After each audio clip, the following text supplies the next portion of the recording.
Bueno, muy buenas noches. Vamos hoy a hablar de la parte del deporte. Ayer lo tuvimos fijado en la parte de la belleza.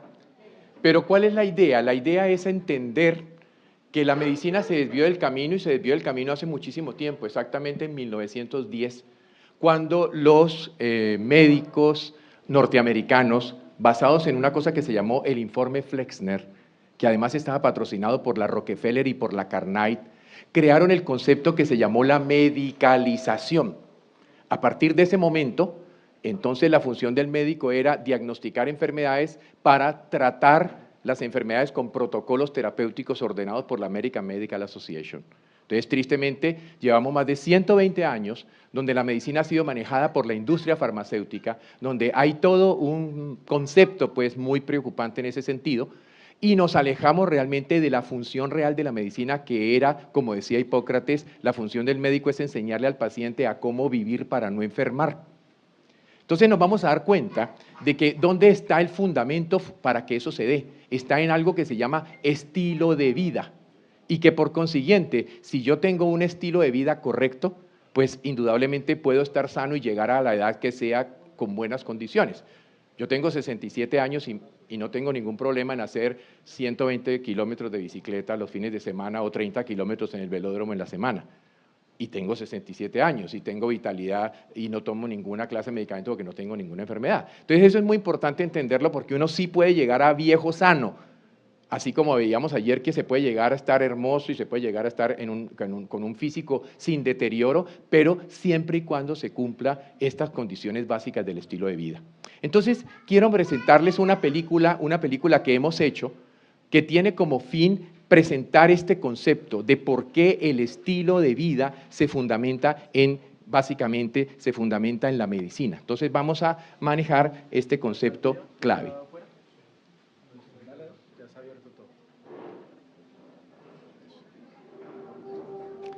Entonces nos damos cuenta que cuando Carl Sagan escribió su libro Cosmos, dijo que éramos polvo de estrellas, porque a partir del Big Bang, que ocurrió hace millones de años, se dio entonces la evolución que permitió la aparición del hombre sobre el planeta.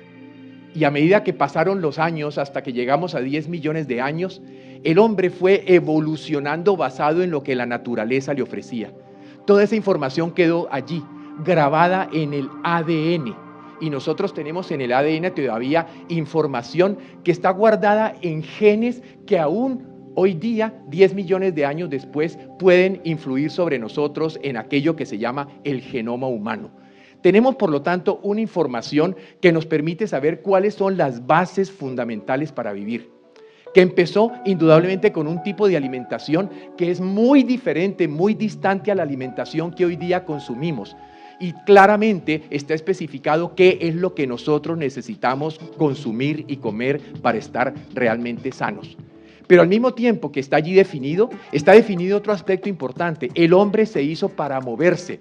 Tenemos incluso el gen ahorrador que nos permite hacer una maratón y correr y tener actividad. Por lo tanto, no podemos ser sedentarios porque iría en contra de nuestro genoma. Tenemos que estar en movimiento. Pero ese movimiento necesita que haya un reposo muy bien llevado. Y hoy día con la medicina P4, por ejemplo, se ha encontrado que dormir es posiblemente el factor más importante como factor de estilo y calidad de vida. Y esto nos lleva a entender que también necesitamos entonces los momentos de calma y la relajación.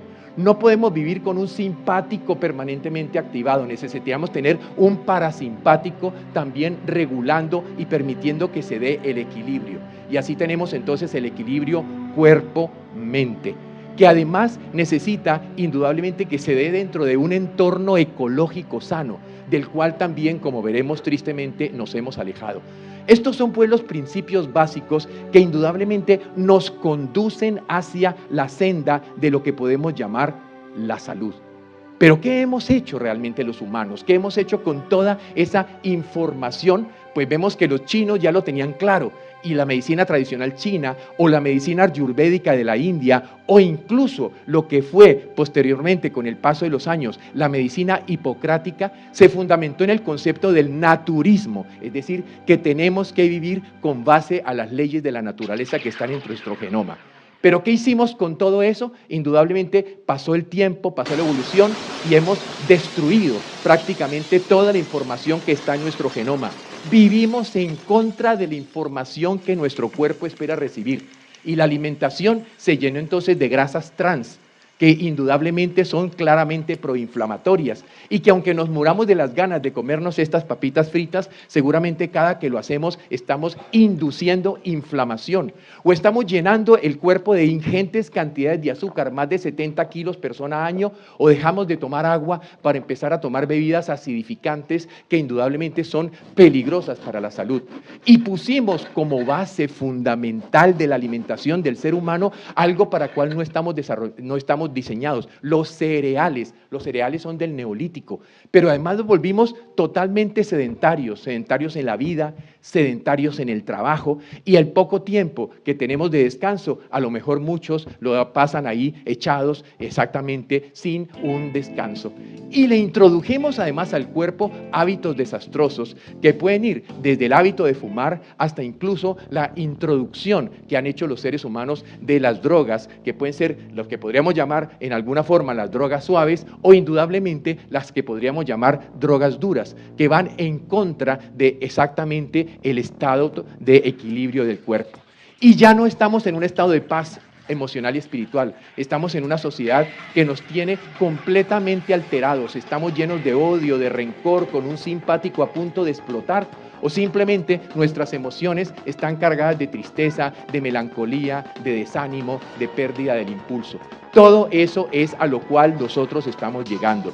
Y lógicamente, si miramos el entorno, ya no es el entorno saludable. Estamos claramente viviendo en un entorno definitivamente tóxico. Estamos viviendo ya no en la selva natural, sino en la selva de cemento, que además nos lleva a beber agua llena de halógenos como el cloro, que indudablemente son dañinos, o a comer alimentos que se producen fundamentalmente en base a agroquímicos, o por qué no, ya alimentos transgénicos que alteran completamente nuestro proceso evolutivo. Entonces, ¿cómo responde el cuerpo? Pues el cuerpo responde con enfermedad. Y tenemos enfermedades simples, desde simplemente aquellas que son enfermedades de eliminación, hasta indudablemente enfermedades que cada vez se van volviendo más crónicas, y los seres humanos hoy día nos caracterizamos porque estamos crónicamente enfermos. Ya no morimos de enfermedades agudas, ahora morimos de enfermedades de tipo crónico, y la medicina simplemente se está limitando a medir constantes biológicas y a, en base a esas constantes biológicas, utilizar indudablemente elementos químicos farmacológicos para tratar de compensar. Entonces, hoy día todo el mundo en la mesa de noche puede tener 1 o 2 medicamentos, y como prácticamente ninguno de los medicamentos que recibe cura nada, porque simplemente son medicamentos que controlan los síntomas, pues cada vez tenemos más y más y más medicamentos que, además, en una visión reductiva del cuerpo, los medicamentos para el corazón, los medicamentos para el estómago, los medicamentos para las articulaciones, y nos lleva entonces a indudablemente una gran cantidad de medicamentos que no solucionan el problema, y que cada vez nos encontramos que los seres humanos están más y más enfermos. A partir de los 45, 50 años, muchas personas indudablemente se están deteriorando. Cada vez necesitamos diagnósticos más sofisticados para entender la disfunción, y lógicamente todo esto nos va a llevar a la necesidad de recurrir a métodos de diagnóstico para saber qué pasa. Pero todo continúa con más y más consumos de medicamento a lo largo de la vida, que hacen entonces que los seres humanos terminemos el final del camino, a lo mejor en una unidad de cuidados intensivos llenos de elementos que tratan de sostener la vida. Necesitamos pues hacer definitivamente un cambio en el paradigma. Hay que volver al paradigma hipocrático, hay que volver al paradigma basado en el estilo de vida. Eso es lo que proponemos nosotros como modelo de medicina, estilo de vida como medicina. Y ya los norteamericanos acaban de iniciar en este momento en las universidades una residencia de 4 años que se llama Lifestyle Medicine. O sea, esto ya está científicamente aprobado y publicado. Y es el cambio que hay que hacer en contra de las farmacéuticas que nos han tenido enfermos todo este año. Necesitamos un médico que te explique detalladamente cómo hay que vivir, que te muestre cuáles son tus errores, que te haga entender cómo has cambiado tu vida. Que utilicemos métodos de diagnóstico, sí, indudablemente los necesitamos todos. Todos los métodos de diagnóstico y todos los métodos de la medicina convencional son valiosos, pero necesitamos es entender que el cambio es radical en otro sentido. Hay que empezar cambiando nuestra alimentación, empezando a buscar las vitaminas, los minerales, los polifenoles, los antioxidantes, que los podemos encontrar de manera abundante. Saber que hay muchísimos vegetales a los cuales a lo mejor no estábamos acostumbrados a consumir, pero son vegetales que tienen factores determinantes para la curación. Saber de la importancia, por ejemplo, de empezar el día con un jugo verde alcalinizante para contrarrestar la tremenda tendencia a la acidificación. Y saber que podemos encontrar alimentos riquísimos en sustancias protectoras, como puede ser, por ejemplo, el indol 3-carbinol del brócoli, que se ha demostrado claramente como anticancerígeno. Entonces, eso es lo que nosotros como médicos tenemos que enseñar, y que además esto venga todo dentro de una alimentación indudablemente que sea agradable y satisfactoria para nosotros. Si hacemos entonces todos estos cambios de la dieta, pero además acompañados por el cambio fundamental que tiene que ver con la importancia del movimiento, entender que necesitamos entonces empezar a hacer ejercicio, y que el ejercicio lo tenemos que hacer todos porque es parte esencial del equilibrio funcional del organismo, y esto lo necesitamos entender todos. Ejercicio que debe hacerse a todos los niveles, de ejercicios que debe trabajar todos los músculos, ejercicios que nos permite contrarrestar la resistencia a la insulina, que es posiblemente uno de los peores daños que podemos tener hoy día, y que los deportistas no se escapan de ello, como lo vamos a ver un poco más adelante.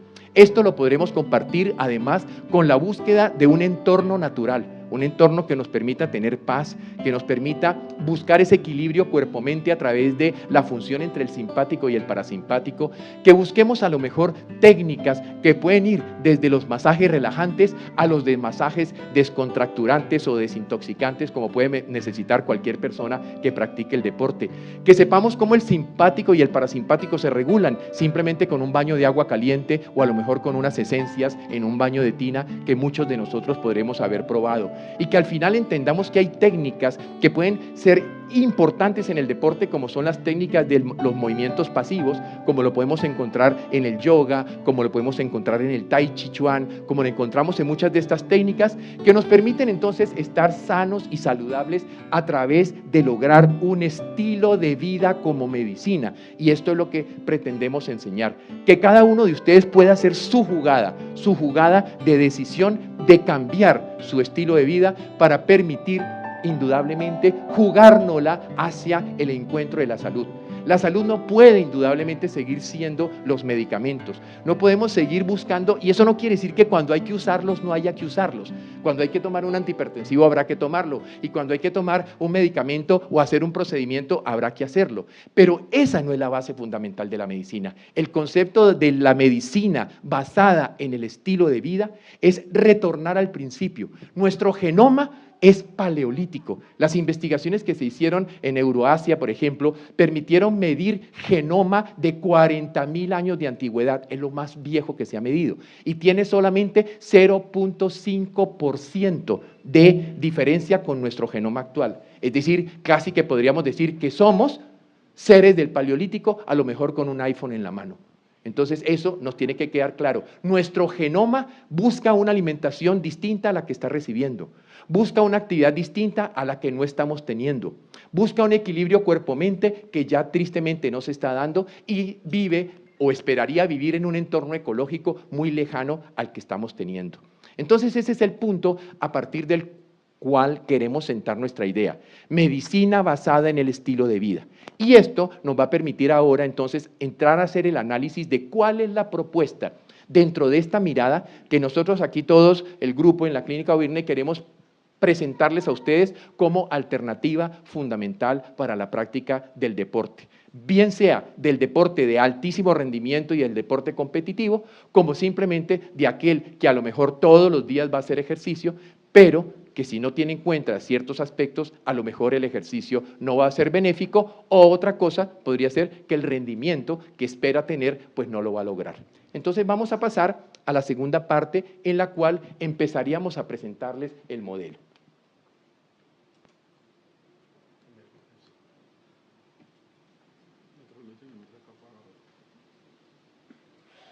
Estoy listo.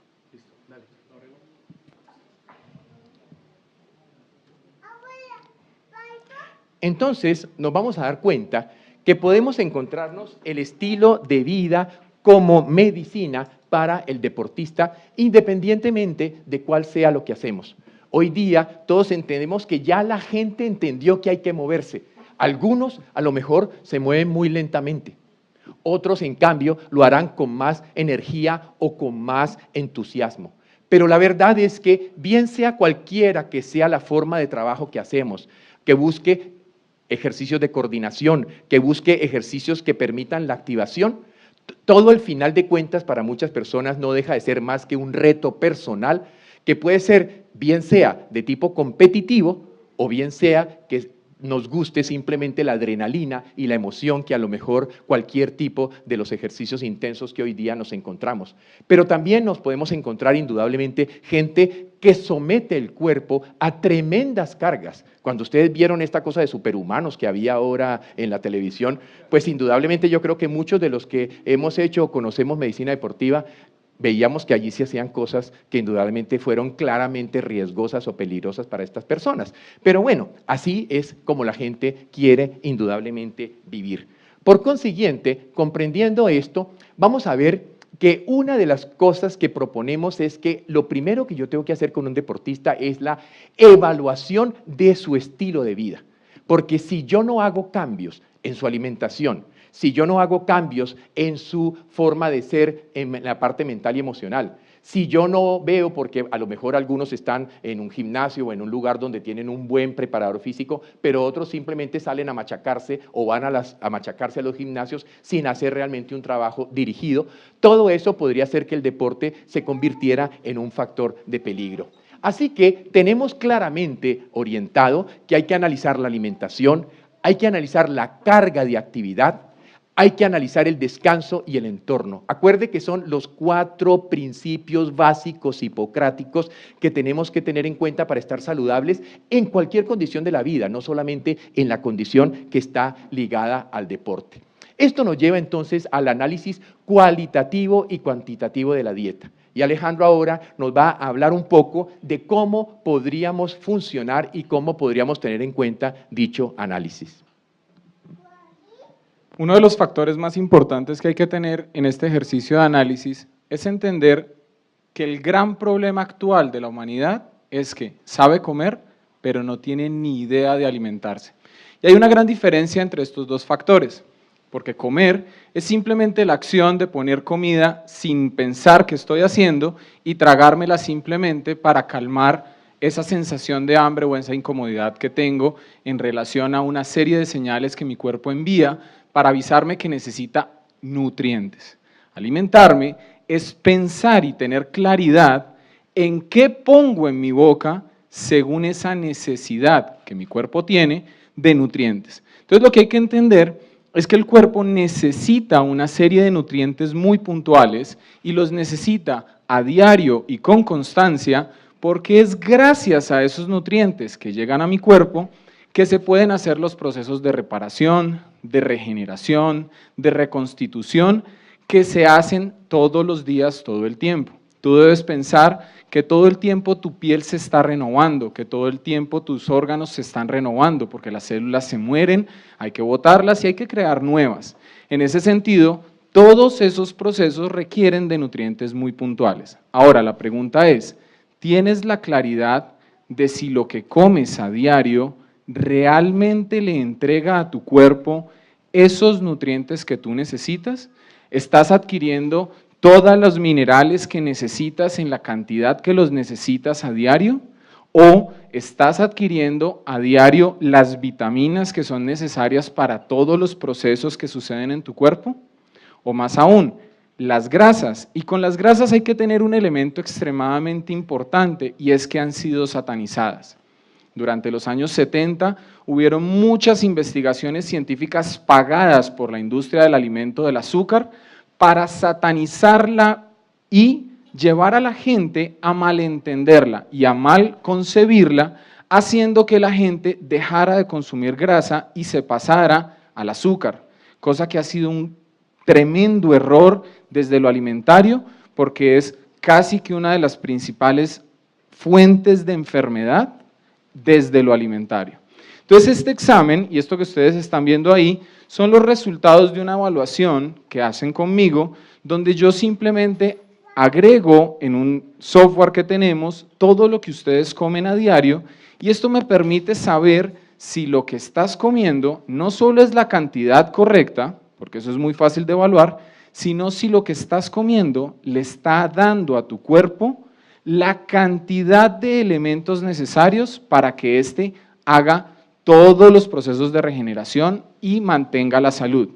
En ese sentido, toda esta información me permite a mí poder decirte qué cambios dentro de lo alimentario deberías hacer, qué alimentos deberías retirar, qué alimentos deberías agregar y en qué proporciones deberías hacerlo, dependiendo de muchas cosas. Para aquellos que no son deportistas, pues para tener una vida sana. Y para aquellos que son deportistas, para entender cómo cada uno de estos grupos alimentarios, como la grasa, como la proteína, como las vitaminas, como los minerales, aportan una cosa u otra, porque al final lo que tú debes entender es que piensa tu cuerpo como una casa.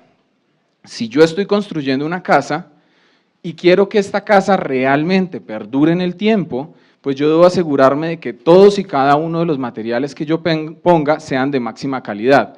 Pero adicional, debo asegurarme de que se pongan todos, porque si yo estoy construyendo una casa y lo único que yo traigo son piedras, pues sí, podría llegar a construir algo, eso no hay duda de ello, pero la pregunta es, ¿qué tan duradero es esa casa si solo tengo piedras?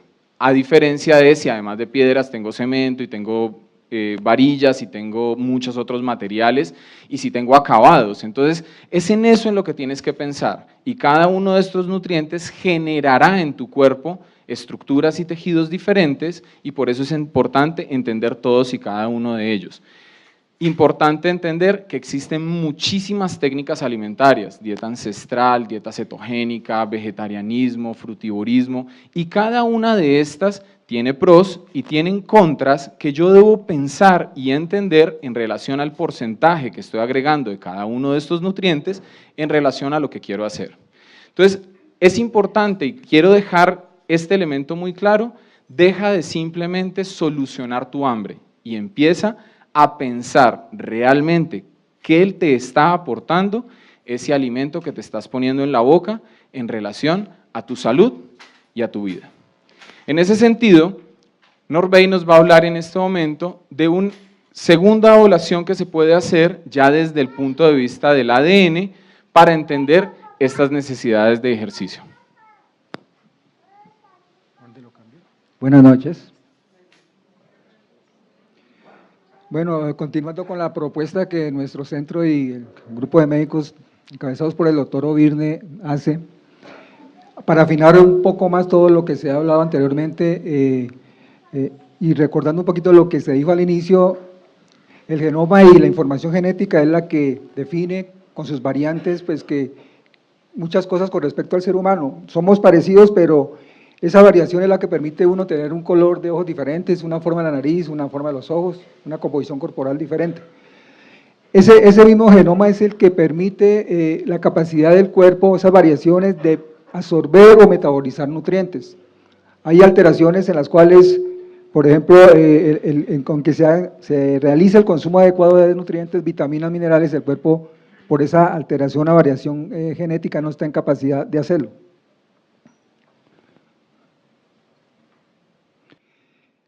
Y otra de las cosas importantes que tiene que ver con la variación genética y la relación es en la parte del ejercicio.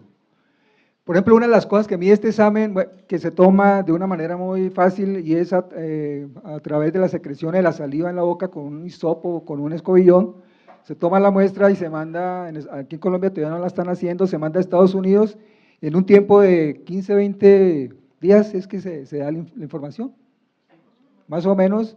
Una información más completa de la que vamos a ver acá. Acá es un resumen de una parte muy pequeña de la información que da por cada paciente.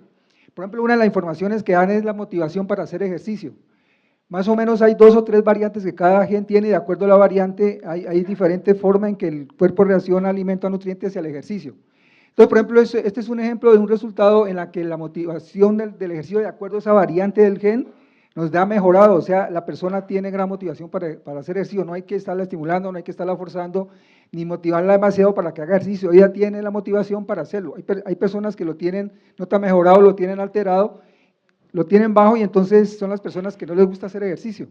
Dicen, no, a mí me cuesta hacer ejercicio, empiezo a hacer ejercicio y me canso al otro día. Eso no implica pues que si esa persona aparece con este gen de la motivación disminuido, pues no puede hacer ejercicio, hay que hacer otras formas de estimularle y de mirar qué tipo de ejercicio es el que le conviene. Otra forma que nos mide por la parte genética, ya hilando más fino por acá, es la parte del comportamiento hacia el ejercicio, qué actitud tiene hacia el mismo, relacionado un poquito con la anterior diapositiva.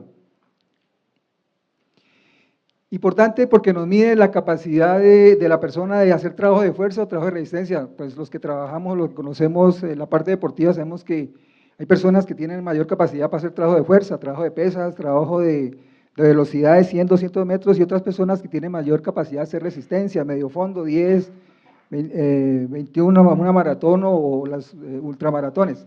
Entonces, este examen nos permite conocer eso. Entonces, por ejemplo, en esta persona, este es un ejemplo, esa información, la variación genética nos dice que es ultra, o sea, es una persona con gran capacidad para hacer ejercicio de gimnasio, de ejercicio de pesas y ejercicio de velocidad. Eso tiene que ver con la medición, pues, recordemos un poquito del tipo de fibras musculares que tienen, ¿no? Estas personas son personas que tienen fibras musculares tipo 2, que son las fibras rápidas, que actúan de una manera rápida y que necesitan energía rápida, que por eso pues no pueden hacer esfuerzos de mucho tiempo, porque la energía se desgasta muy rápido. Y por otro lado nos pueden medir las personas con una variante que tienen la capacidad de resistencia, ¿no? Actividades de 10, 15, medio fondo, según la variedad. Esta es una persona típica que su capacidad de resistencia es normal, pues seguramente pues, no va a ser un atleta de gran rendimiento o un atleta que gane grandes competencias, ¿no? A diferencia de una persona que tenga una variante de gen de resistencia alto, ¿no? Que tiene la posibilidad de si hace un entrenamiento adecuado, la nutrición adecuada, de tener buenos resultados en ese sentido. Entonces, lo que decíamos, junto a estos genes pueden predecir su ventaja genética para sobresalir en deportes de resistencia. Este examen de ADN también nos permite saber el umbral al dolor, qué tantas las personas pueden sentir un dolor con estímulos mínimos o pueden soportar ese dolor. En este caso tiene un umbral mejorado, o sea, para que esta persona tenga dolor tiene gran capacidad de resistir al dolor y nos permite también conocer pues, las personas que no lo tengan y en estas personas pues implementar mecanismos para que ese umbral al dolor aumente, ¿no? Meditación, ejercicios de yoga y muchas otras formas de mejorar ese umbral al dolor. Estos individuos mejorados tienen una variante que llaman GG o GA, tienden a experimentar menos dolor en comparación con aquellos con variantes AA. Este informe nos lo da pues el examen y nos permite ver qué variante es y nos permite conocer el resultado, ¿no? Y aún pues nos permite saber qué recomendaciones hace para cuando la variante no es tan buena.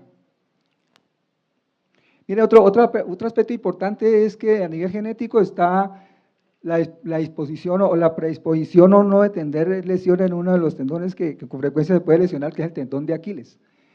Entonces, según la variante también como en los otros exámenes, nos puede decir si es una persona típica o si es una persona normal o de tener una lesión a nivel de tendón. Y la persona de tener alto riesgo, eso nos permite tener más cuidado pues, con pacientes con alto riesgo en cuanto a hacer mejor tratamiento, manejo de fortalecimiento, de elasticidad y la alimentación para tener un buen colágeno, una buena elastina que permita que el tendón sea fuerte y tenga la elasticidad adecuada. Entonces, o utilizar terapias de vitaminas, minerales, lo que sea, para mejorar esa persona. Y una valoración además adecuada para mirar cómo está su parte física, su composición corporal, si hay desbalance entre una parte u otra, y el tipo de tenis, todas esas consideraciones que es importante también tenerlas en cuenta. Entonces, individuos con la variante ST, bueno, tienen un riesgo mayor de desarrollar una lesión en el tendón de Aquiles. Y hay otros aspectos también que son importantes que nos permite valorar este examen de ADN.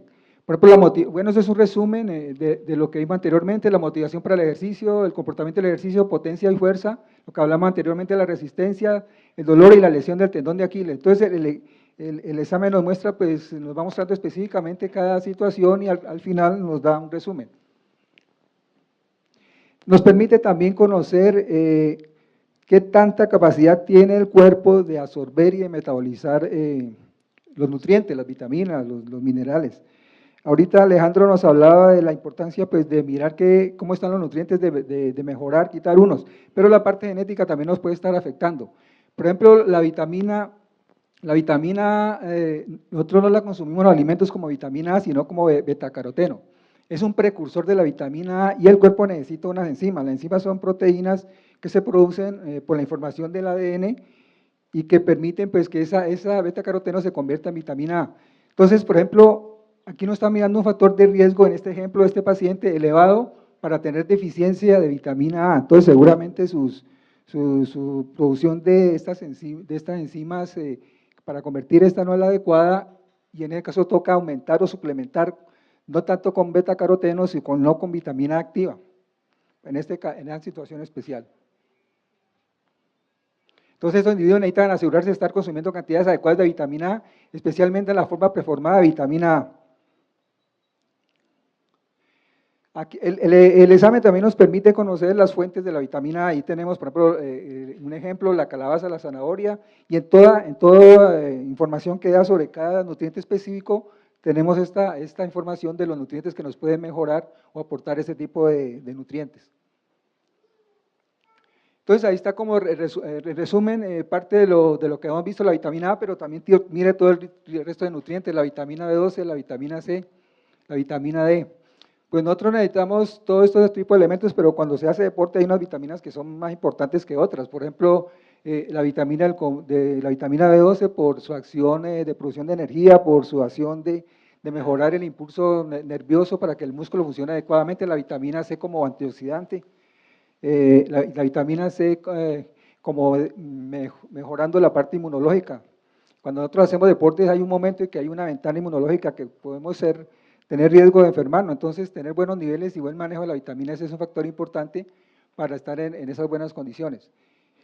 La vitamina D también, que considera antes como solo funciona a nivel del hueso, de la fortificación y la solidez del hueso, ya se sabe que la vitamina D es una hormona que actúa a todo nivel. Como hormona pues tiene receptor a todo nivel y la parte muscular tiene mucho que ver, porque tiene que ver en la parte de funcionamiento muscular y la buena respuesta al estímulo nervioso. Entonces, muchas veces hay personas que pueden tener problemas en su funcionamiento y su rendimiento muscular y puede ser por algo de esto, ¿no? Entonces, hay una manera de medirlo ya específicamente y saber qué nivel tiene y de acuerdo a eso hacer recomendaciones de suplementación con vitamina D. Y lo mismo pasa con las otras vitaminas. El folato, por ejemplo, es otro dato importante que hay que tenerlo en cuenta, ¿no? Como protector, tiene muchas funciones, pero una de las funciones es protector en la parte cardiocirculatoria. El folato disminuye un producto en la sangre de nuestro cuerpo que cuando está alto favorece problemas de cardíacos o problemas circulatorios, que es la homocisteína. Y el folato puede disminuir esa tendencia a tener este tipo de problemas. En este paciente aparece elevado, ¿no? El riesgo, no que el folato esté elevado, sino el elevado riesgo, entonces se considera aumentar la dosis diaria para hacer uno de esos efectos que comenté anteriormente. Otro dato importante y es, bueno, tenerlo en cuenta la sobrecarga de hierro, ¿no? A veces las personas exageran el consumo de suplementos nutricionales y el hierro, y tener exceso de hierro no es adecuado. Y hay personas que genéticamente tienen ese riesgo de tener esa sobrecarga de hierro. Entonces, en este examen se puede mirar eso y tener cuidado de que no estar, si consume suplementos, que no sea el hierro el uno de ellos o alimentos muy ricos en hierro. Y la deficiencia de hierro también, hay personas que tienen genéticamente ese riesgo de tener deficiencia de hierro, y el hierro, pues lo importante es el que transporta pues, el oxígeno, y ya sabemos todos nosotros, lo importante es que haya buen aporte de oxígeno al músculo por todos los procesos que ahí se dan. Y el calcio también, mire que en ese paciente tiene un riesgo alto de tener un calcio bajo, entonces, y el calcio pues también sabemos de todos los procesos de contracción muscular y todos esos procesos que se dan en nuestro cuerpo, entonces nos permite también tomar consideraciones para suplementar este calcio. Este examen también nos permite mirar la tolerancia a la cafeína. La cafeína pues es uno de los productos que estimulan el rendimiento ya demostrado como evidencia, ¿no? En deportes de resistencia a través pues, de varios mecanismos. Pero hay personas que tienen un riesgo con la cafeína de tener dos situaciones. Una es que la cafeína, por esta variación genética, ¿cómo? Por la variación genética puede tener, por ejemplo, un riesgo elevado de tener problemas cardiovasculares, problemas cardíacos, problemas circulatorios, y adicionalmente que el rendimiento en vez de mejorar empeore. Entonces este examen nos permite conocer eso. Cuando el riesgo es mínimo o bajo, sí tiene esa actividad ergogénica o como mejorando el rendimiento.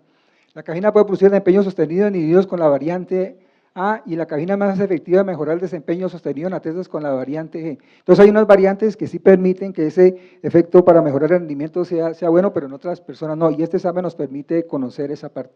No sé de pronto la experiencia que ustedes hayan tenido y de pronto hayan utilizado este tipo de suplemento y no les haya ido muy bien con esto, ¿no? Entonces porque hay una cuestión genética que se ve que es la que está alterando la respuesta del cuerpo a la cafeína. Y aquí ya nos da un resumen también de todo un resto de exámenes específicos en cuanto a la cafeína, los cereales integrales, el sodio. Uno conoce personas que consumen mucha sal, mucho sodio y su presión, su parte cardiovascular está bien, y otras personas que consuman poquito sodio y su parte cardiovascular está alterada. No tiene solo que ver con esto, tiene que ver con otros factores, pero la genética me permite qué tanta tolerancia al sodio, a la sal puede tener una persona, un paciente. Otro dato importante es cómo tolera, cómo el cuerpo metaboliza o los ácidos grasos omega 3, ¿no? Olvidemos que los ácidos grasos recordemos que los ácidos grasos omega 3 son grasos ácidos esenciales y por lo tanto como esenciales el cuerpo necesita consumirlos. Y tienen como función a nivel muscular, mejorar, disminuir la inflamación y mejorar la función muscular y la función cardiovascular, ¿no? Que por cierto necesitamos tenerla en buenas condiciones por el sobreestímulo que hacemos a nuestro corazón y a nuestra circulación. Y el riesgo, por ejemplo, con las grasas saturadas. Hay personas que tienen menos posibilidad de enfermarse, de tener complicaciones con grasas saturadas que otras, aunque en general se recomienda que las grasas saturadas no deben consumirse demasiado, aunque hay unas que sí pueden considerarse buenas y pueden consumirse. Otro dato importante es el balance energético. Este balance energético nos permite conocer qué tanta capacidad tiene el cuerpo de producir o de quemar calorías. Y se refiere más que todo a la tasa metabólica basal.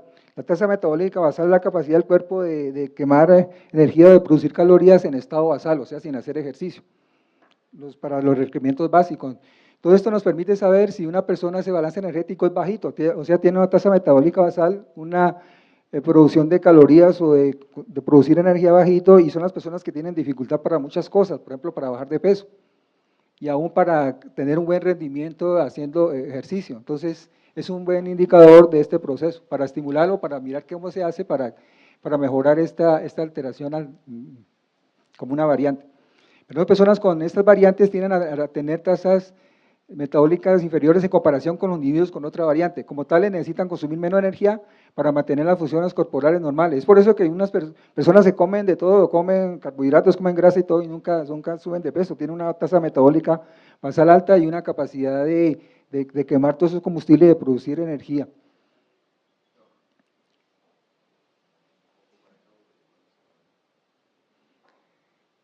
Y este es otro examen que relaciona cómo la actividad física tiene que ver sobre todo con la pérdida y la facilidad o no de perder peso, ¿no?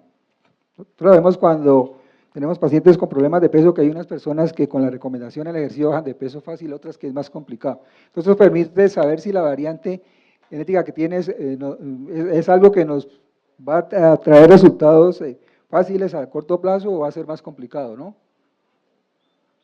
Todo esto se resume entonces también en este cuadro donde está lo del balance energético, la actividad física, la proteína, la grasa total, grasas saturadas y saturadas y las grasas monoinsaturadas, ¿no? Otro aspecto importante es la tolerancia al gluten, ¿no? El gluten es una proteína que está en diferentes productos alimenticios, ¿no? Como el trigo, como la soya y otros. Y las personas a veces no saben y el consumo de esto le puede traer problemas a nivel digestivo, con procesos inflamatorios, con procesos de dolor y a otros niveles que pueden afectar, por ejemplo, las articulaciones o pueden afectar otros órganos. Entonces, este examen nos permite mirar qué tanta tolerancia tienen al gluten. Aquí, por ejemplo, esta persona tiene una tolerancia media al gluten, entonces la sensibilidad al gluten no celíaca puede afectar un 5% de la población, aunque, doctor Ovino, yo creo que ese es más, ¿no es cierto?, mucha más las personas con intolerancia al gluten. Los individuos con esta alteración a menudo experimentan diarrea, dolor abdominal, fatiga y dolores de cabeza cuando consumen alimentos que contienen gluten. Y otro dato importante es la famosa lactosa, que es el azúcar pues, de la leche de vaca, ¿no? Entonces este examen también nos permite mirar qué tanta tolerancia la persona tiene a la lactosa en relación con la producción de una enzima que es la lactasa, que es la que metaboliza dos azúcares de la lactosa. Entonces, por ejemplo, esa persona tiene una tolerancia ligeramente elevada, entonces la recomendación es disminuir o en un caso específico suspender pues, la leche y los productos lácteos. Todas las personas que por ahí en la variante pueden producir algo de lactasa, pero en cantidad limitada. Esta variante no puede producir riesgo de intolerancia a la lactosa en individuos que no provengan de descendientes europeos. No sé a qué se refiere eso. Y aquí ya se resume las intolerancias alimentarias, como la lactosa, como hablamos ahora, y el gluten. Ahí terminó, sí. Bueno, y hay otras, mire cómo puede medir otras situaciones específicas como la percepción del gusto graso, la preferencia por el azúcar. Hay personas que dicen es que a mí el cuerpo me pide azúcar, ¿no? Y necesito consumir azúcar, aunque no solo tiene que ver con eso, sino con los hábitos que se han presentado desde la infancia a través de la vida, ¿no? Cuando, por ejemplo, un niño se le empieza a dar azúcar desde muy pequeñito, puede tener ya esa dependencia o esa adicción al azúcar. Pero el examen genético nos permite mirar también cómo genéticamente puede la persona tener esa preferencia. La preferencia a comer entre comidas y la capacidad, por ejemplo, de metabolizar almidones, ¿no? Carbohidratos. Sí. Que fíjense que esto es un punto muy importante, porque para los que hacíamos medicina del deporte hace 30 años, cuando prácticamente todo se basaba en la clínica y todo se basaba en mediciones simples que podíamos hacer, pues tener la exactitud del ADN y saber que esas variantes que permiten que esos polimorfismos genéticos que existen en una persona, no sé si ahora que estaban oyendo, me imagino que muchos de ustedes estaban oyendo la Vuelta a España, y veían que hablaban de un atleta que le habían encontrado problemas para digerir los almidones y los carbohidratos, y que eso era lo que explicaba por qué de golpe empezaba a tener merma en el rendimiento. Y que indudablemente eso se lo encontraron fue con este tipo de examen. Este examen es hecho por Nutragenomics de los Estados Unidos, que son los líderes en el mundo en medición de ADN, no solamente para eso. Ayer presentamos, por ejemplo, el BioSkin, que permitía predecir si vas a tener la piel arrugada, flácida o lo que sea. Todo eso se puede saber hoy día. Es decir, ya a partir de que llevamos prácticamente 2 décadas de haber leído el ADN y conocer los polimorfismos genéticos, ya existe esta correlación exacta que podemos tener entonces con respecto a quién es el atleta que tengo al frente. Y que a lo mejor, sobre todo esto, pues, primero que todo, el ADN nunca cambia, por lo tanto lo podemos tomar en un muchacho que apenas va a empezar a hacer deporte, porque a lo mejor le gusta determinado tipo de deporte, pero su genética no da para ese deporte. Por lo tanto, entonces, lo único que va a hacer en la vida es sufrir, porque nunca va a lograr resultados, porque es que su genética no le permite tener resistencia, si tiene un riesgo elevado para no tener resistencia, o no tendrá potencia si tiene un riesgo elevado para no tener potencia. Entonces no podrá escoger deportes para los cuales no está preparado. Este examen que se llama el Biosport, indudablemente es de una validez importantísima, sobre todo ya para deportistas que están dedicados profesionalmente al deporte, porque nos permite eliminar factores que pueden interferir. Vamos entonces ahora a hablar un poquito de qué podemos hacer con las personas, bien sea que sean deportistas de competencia o deportistas aficionados, que les encanta la competencia. Ahí conocemos a unos cuantos que pasan los años y siguen siendo competitivos, ¿no es cierto? Entonces, ¿cómo podemos prepararnos para las competencias? Y allí tendríamos el tema que tiene que ver con la odontología neurofocal. No sé si tú quieres contarnos un poquito, porque este es un factor que puede bloquear e interferir de manera directa este problema del funcionamiento del organismo a partir de la boca. Entonces, el doctor José Fernando García, que es nuestro odontólogo en la clínica, nos va a contar de qué manera, entonces, un problema odontológico puede afectar radicalmente el rendimiento y el funcionamiento de un atleta. José, gracias. Buenas noches. Bueno, breve y conciso, como dice.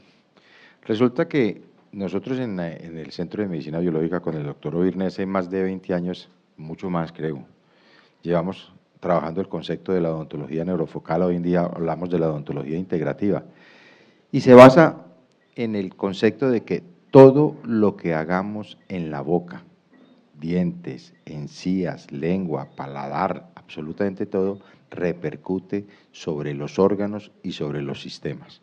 Entonces nosotros, por principio, todo paciente que asiste a la consulta médica pasa por la consulta odontológica. Muchos pacientes nos dicen a nosotros, yo tengo mi odontólogo, perfecto, pero el ejercicio nuestro es la relación dientes-órganos. Pongo un ejemplo, problemas hepáticos, hígado, vesícula biliar, los caninos, problemas de tipo urogenital, los dientes anteriores, problemas de colon, estreñimiento, colon espástico, muchos, los molares, cordales, corazón, sistema nervioso. Nos han llegado muchas veces pacientes diagnosticados con epilepsia que simplemente es un problema de cordales. Hay otros pacientes, por ejemplo, que tienen las prótesis totales, las famosas prótesis acrílicas, las cajas, como llamamos normalmente. No, pues este paciente como tiene caja no tiene ningún problema. El 90% de las prótesis acrílicas que tienen nuestros pacientes, y los pacientes normalmente, presentan hongos, vienen con procesos infecciosos que el médico, mientras los esté tratando, jamás el paciente se va a recuperar por un problema en boca. Entonces es fundamental esa integración odontología-medicina, es un matrimonio ideal y eso es lo que venimos haciendo. Por eso a la mayoría de los pacientes siempre les decimos, pidan su consulta odontológica, porque muchos de los problemas de salud se originan en la boca o no se recupera el paciente por los problemas presentes en ella. Entonces, en la parte del deporte, les quiero contar una anécdota porque además es una anécdota que viví personalmente. Ustedes se recuerdan de Lucho Herrera, todo el mundo lo conoció. Cuando él ganó por primera vez una etapa del Tour de Francia, bajo Barta, que era exactamente el patrocinador en ese momento, él pasa gana eso, que me acuerdo que venía Fiñón casi llegándole y él logra ganarse, que era la primera vez que un colombiano y además aficionado, porque en ese momento éramos un equipo invitado, ganó. Pero todos recuerdan que al otro día y los siguientes días estuvo aquejado de un terrible dolor lumbar que impidió que casi que terminó ese tour porque se le pidió que terminara ese tour. El siguiente año, se crea Café de Colombia y me llamaron para que yo fuera el médico de Café de Colombia. En esa oportunidad, lo primero que yo hice fue mandarle a hacer radiografías panorámicas a todos los muchachos y con el doctor Leiva en Bogotá se les hizo todo el trabajo de odontología neurofocal. ¿Qué nos encontramos? Pues que Lucho Herrera tenía el segundo diente realmente era de leche y el verdadero lo tenía completamente atravesado. Y los incisivos, que ya José nos dijo que tienen relación con urogenital, tienen relación con todas las lumbares. Y él siempre se quejaba que, a pesar de que ganara o lo que sea, sus dolores lumbares fue una de las características típicas. El doctor Leiva le hizo la cirugía, se le sacó el diente de leche, se le hizo todo el proceso de rotación, se le puso el diente en su posición normal, y de ahí para adelante, hasta el día de hoy, porque varias veces he hablado con él, nunca más en su vida él volvió a tener problemas de dolor lumbar, que era una afección que rutinariamente le afectaba. Entonces, muchísimas veces ustedes se pueden encontrar un atleta que puede tener algún tipo de problema relacionado, por ejemplo, con un tipo de músculos en particular, porque fíjense cosas tan importantes como esta. El atleta puede tener un problema molar que afecte la función del colon. que a lo mejor puede estar empeorada porque tenga una mala dieta y porque tenga una microbiota intestinal mala. Ese colon ascendente enfermo con un diente que lo está fustigando permanentemente hace entonces que el psoas ilíaco se contraiga, lo cual cambia, rota la pelvis y ese atleta empieza a tener un cuadro que se lo diagnostican como pseudociática y que terminan haciéndole infiltraciones y cosas para un problema que es del colon y que puede tener un francotirador que es un diente.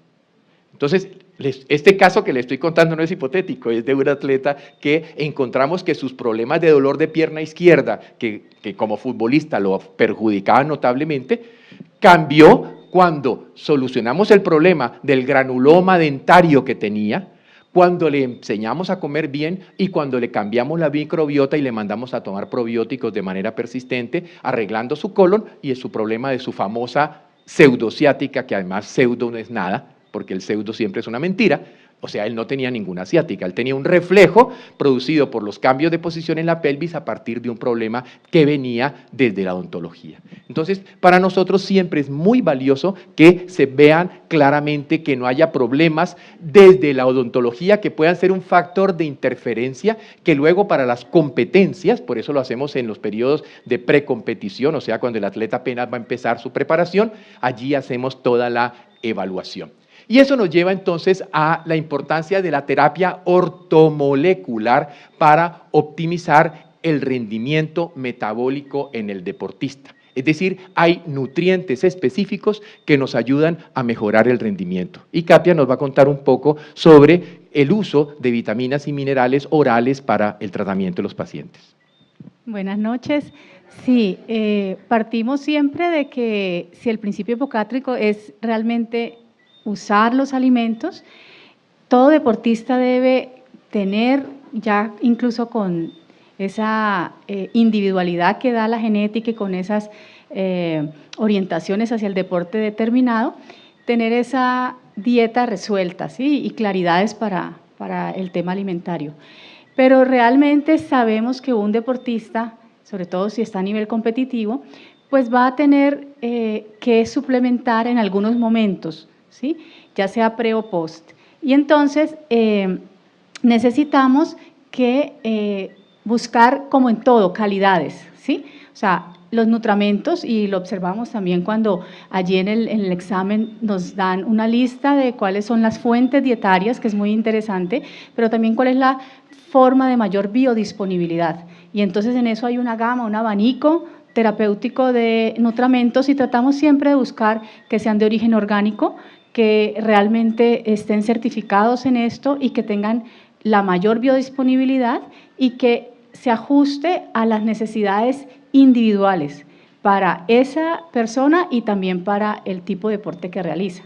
Entonces, hay que hilar fino, ¿sí? A veces uno encuentra tendencias en orientaciones y ahorita la alimentación realmente es muy individualizada y los suplementos igual, o sea, la invitación es a que en un trabajo conjunto, sí, porque también veíamos el tema de las preferencias, es muy agradable comenzar con lo que a uno le queda fácil, es sentido común, ¿sí? O sea, uno debe conocer sus preferencias, conocer cuáles son como sus capacidades, ¿sí? Y de acuerdo a eso, entonces también ver cuáles son los alimentos que me quedan fácil de absorber, cuáles no, esos que no los tengo que cuidar y eso los suplemento de una manera adecuada, con conciencia y lo adapto al tipo de deporte y al rendimiento que tengo. Entonces siempre hagan un trabajo conjunto con sus médicos, con sus fisioterapeutas, con el equipo que está acompañándolos en el deporte y en ese hilar fino pienso que se pueden lograr grandes beneficios en el acompañamiento de los nutramentos orales. Y allí hay un punto importante de anotar y es precisamente esto que hemos llamado individualización. Porque a veces, a partir de la medicina convencional que aprendimos todos en la universidad, pues ¿qué es lo que nos enseñaron? Protocolos terapéuticos. Es decir, el mismo esquema y el mismo tratamiento para todo el mundo, como si todo el mundo fuera igual. Y precisamente a partir de los polimorfismos genéticos, hemos visto que nadie es igual a nadie, que cada uno de nosotros podemos ser físicamente parecidos como humanos, pero somos totalmente diferentes desde el punto de vista genótico. Por lo tanto, ¿qué vitaminas, qué minerales, qué aminoácidos, qué ácidos grasos le voy a dar? Es a ese deportista y, como Katy decía, dependiendo de cuál es el deporte que haga. El otro punto es lo que llamamos terapia de biorregulación para la optimización funcional. Y aquí tenemos hoy día la posibilidad de trabajar con medicamentos que actúan como reguladores. Estos medicamentos, los cuales vienen generalmente en ampolletas, los vamos a poder utilizar, bien sea intravenosos, los vamos a poder utilizar bien sea segmentalmente, los vamos a poder utilizar bien sea en forma de spray, porque estas medicaciones pueden servirnos en ese sentido. Las primeras estarían orientadas a la regulación de la función mitocondrial. Hoy día tenemos dos complejos terapéuticos orientados, uno al ciclo de Krebs, otro a la cadena respiratoria mitocondrial, que nos ayudarán pues de manera muy particular y muy especial a que la mitocondria funcione bien. El segundo tiene que ver con la detoxificación hepatorrenal. De la misma manera tenemos un producto específico de biorregulación para hígado y otro producto específico de biorregulación para riñón, con el cual podemos mejorar de manera específica lo que se llama la fase 2 de desintoxicación del hígado, que es la que tiene que ver precisamente con la depuración de toda esa tremenda cantidad de tóxicos que se acumulan en el cuerpo y particularmente se acumulan en el hígado como consecuencia bien sea de la práctica deportiva o de los malos hábitos que tenga el deportista. Y la función renal también la podemos mejorar actuando o potenciando la filtración glomerular. El tercer factor lo tenemos en el equilibrio neurofuncional. Aquí hay dos complejos que utilizamos, uno orientado a la función del sistema nervioso central y el otro orientado a la función de una parte muy importante que se llama el diencéfalo y el sistema límbico y que por lo tanto tendría que ver muchísimo con las emociones. Yo tuve la oportunidad hace muchos años, cuando los ciclistas de esa época, digamos, eran ciclistas que no estaban en el estatus que está hoy día el ciclismo, estoy hablando de 25, 30 años atrás, y que muchos de estos ciclistas eran ciclistas que venían de estratos menos favorecidos, con los cuales a duras penas algunos tenían quinto año de primaria. Por lo tanto, allí había muchísimas cosas que estaban fijadas en su mente y en sus emociones como consecuencia de sus prejuicios. Y allí es donde trabajar nosotros. La función básica, acuérdense que tenemos tres cerebros, el reptiliano, que es el tallo cerebral, el mamífero, que es el diencéfalo, y la corteza, que es el cerebro humano. Entonces hay que poder hacer la combinación entre estos tres cerebros para realmente el equilibrio neurofuncional, que es fundamental. Miren, la diferencia entre una medalla de oro y una medalla de plata puede estar en esto. Posiblemente todos ustedes se recuerdan los Juegos de Pekín. Cuando esta atleta rusa brincó la pértiga una vez, brincó la pértiga una segunda vez y ya le quedaba una sola oportunidad. Y se fue corriendo y cogió una cobija y se tapó. Y todo el mundo se quedó como, ¿y esta loca qué está haciendo? Y ella realmente se tapó ¿para qué? Para desconectarse del entorno. Y allí en esos segundos, porque ella después lo que contó que hizo fue que se cogió el pulso, empezó a hacer respiración hasta que bajó el pulso. Y en el momento en que bajó el pulso sabía que su sistema neurovegetativo se había equilibrado. Saltó y puso la marca del mundo en ese momento en salto de pértiga. Porque claro, en ese instante tú puedes encontrarte dos tipos. A Caterine, que le encanta todo lo contrario, ella brinca porque ella lo que quiere es que la griten, pero a lo mejor a otro atleta que la demasiada bulla del público le puede perjudicar. ¿Por qué? Porque depende de cómo funcione su cerebro reptil, su cerebro mamífero, su cerebro humano, y por eso el equilibrio neurofuncional a través de la biorregulación es tan absolutamente importante. Y finalmente el soporte osteomuscular, porque tenemos indudablemente, hay productos especiales para articulación, hay productos especiales para cartílago, hay productos especiales para hueso, hay productos especiales para ligamento, que desde el punto de vista biorregulador nos permiten entonces darle una ayuda, un soporte para evitar sobre todo la tendencia a las lesiones. Pero por otra parte tenemos la optimización de los procesos oxidativos mediante la técnica de la oxonización de la sangre. Y aquí sí venimos trabajando ya hace muchos años, incluso ya tenemos con la Universidad Javeriana el diplomado de ozonoterapia para médicos, donde enseñamos todas las técnicas de lo que puede ser el ozono. Pero sobre todo cuando yo saco ozono y lo mezclo con la sangre del paciente, genero varias cosas. Genero peróxido de hidrógeno, que va a hacer que se aumenten inmediatamente la capacidad de las enzimas antioxidantes, y produzco una cosa que se llaman los LOPS, LOPS, que son los lipoperóxidos, que tienen la propiedad de modular la inflamación.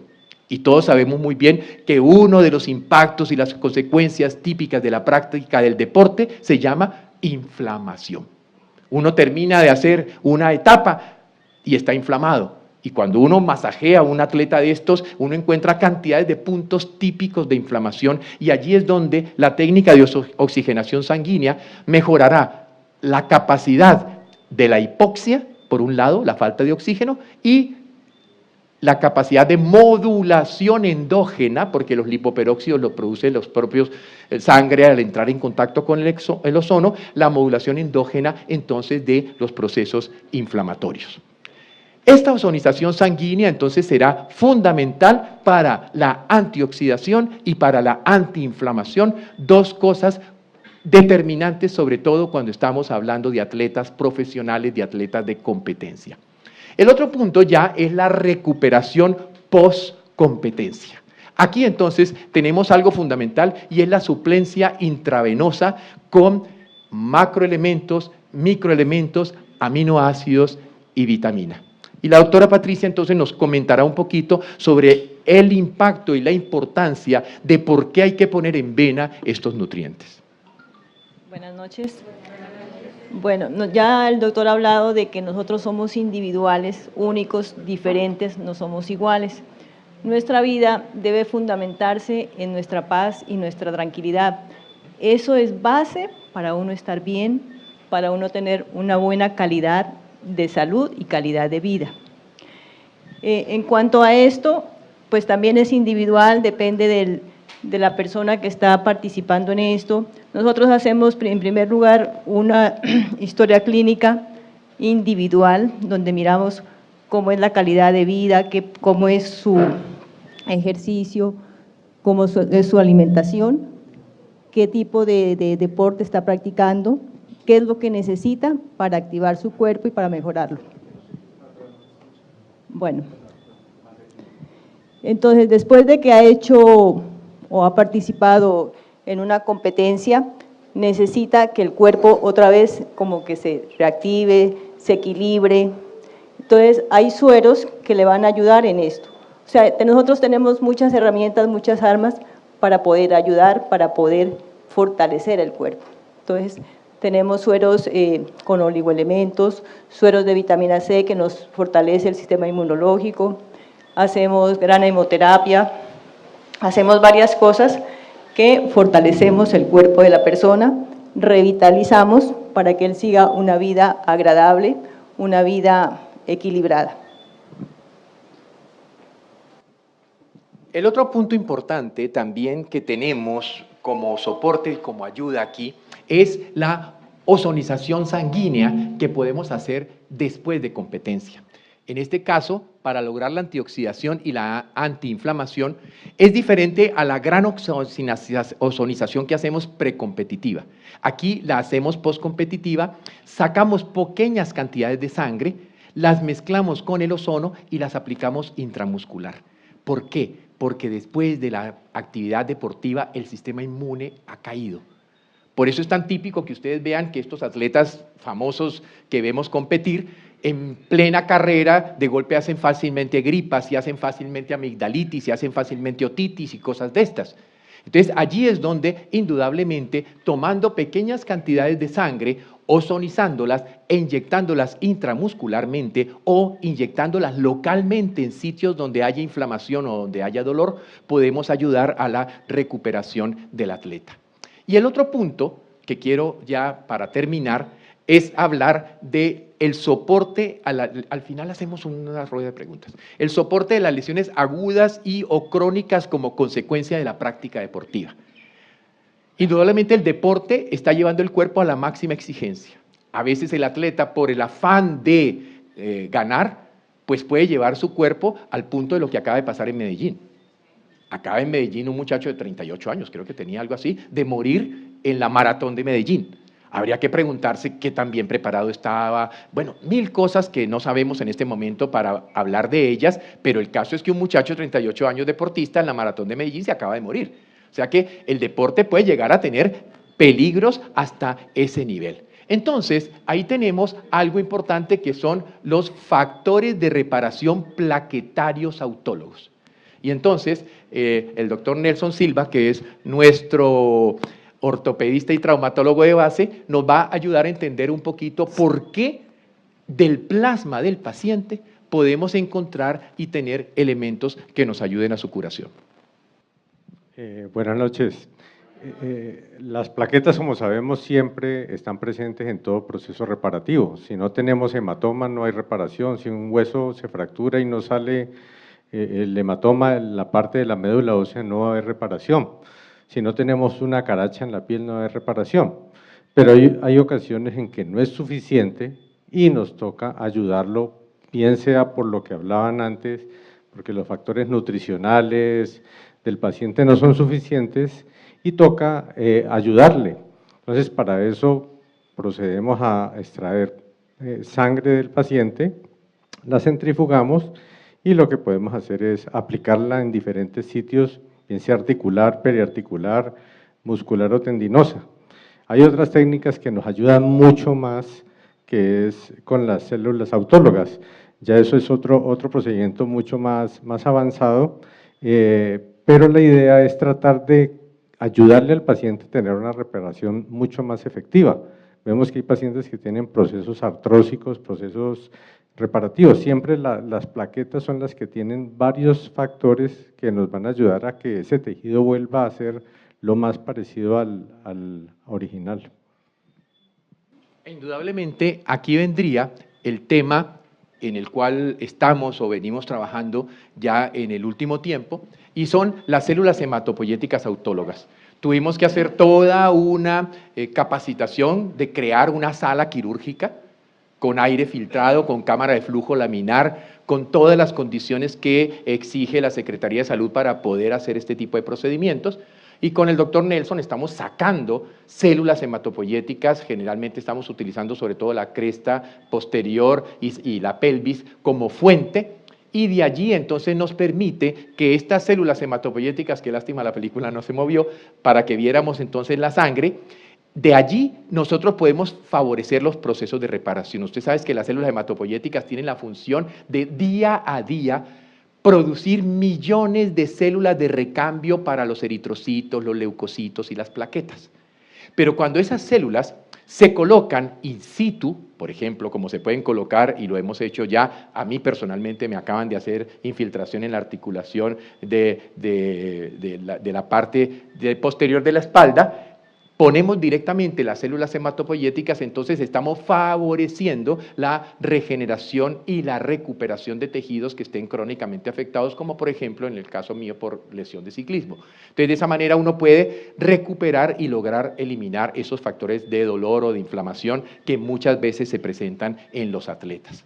También la modulación de la inflamación la podemos hacer muy sencillo simplemente con ozono. El ozono nos permite que se pueda aplicar localmente y sobre todo para problemas o lesiones musculares funciona de manera muy especial. Y el otro punto sería lo que tiene que ver con los repolarizadores de la membrana celular, es decir, anestésicos locales. Posiblemente muchos de ustedes conocen la famosa terapia neural. Pues bueno, es esto. Entonces utilizamos la procaína, y la procaína, que es un repolarizador de membrana, permite que los tejidos que estén inflamados, afectados, deteriorados, dañados, etcétera, puedan, a través del estímulo repolarizante del anestésico, entrar en fase de recuperación. Pero además, trabajamos las terapias de regulación biofísica del desequilibrio del sistema nervioso vegetativo. Entonces, aquí tenemos el método más simple de todos, que es enseñarle al atleta a respirar.